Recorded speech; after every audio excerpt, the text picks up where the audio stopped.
కథనానికి స్వాగతం. ఈ కథనాన్ని మీకు అందిస్తున్నది మణిశర్మ.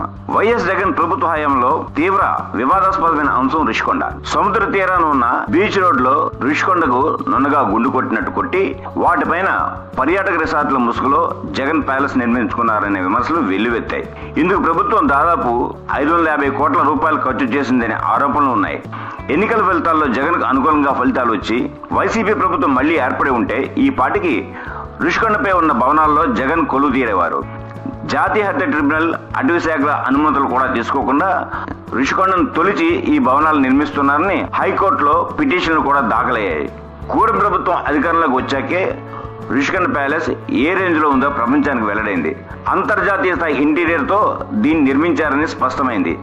రుషికొండపై నాటి సీఎం జగన్ కుటుంబం కోసం నిర్మించిన ఆ భవనాలకు విద్యుత్ శాఖ అధికారులు తాజాగా నోటీసులు జారీ చేశారు.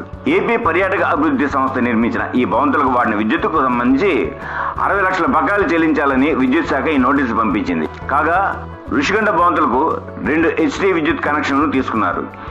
ఇందులో ఒకదానికి నెలకు సగటున 80,000, మరో దానికి నెలకు సగటున 7 లక్షల బిల్లు వస్తోందని చెప్తున్నారు.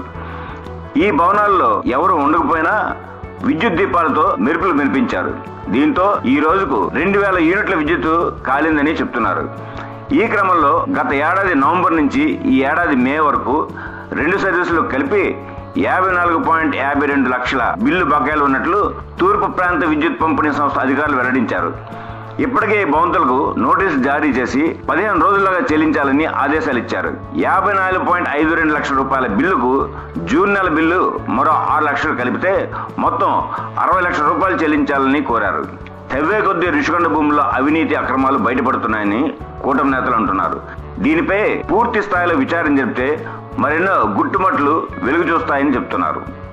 చూడాలి ఇంకెన్ని బయటపడతాయో. ఇంతటితో ఈ కథనం సమాప్తం. మా ఈ వీడియో మీకు నచ్చినట్టయితే మరిన్ని అప్డేట్స్ కోసం లైక్ చేయండి, షేర్ చేయండి, సబ్స్క్రైబ్ చేయండి.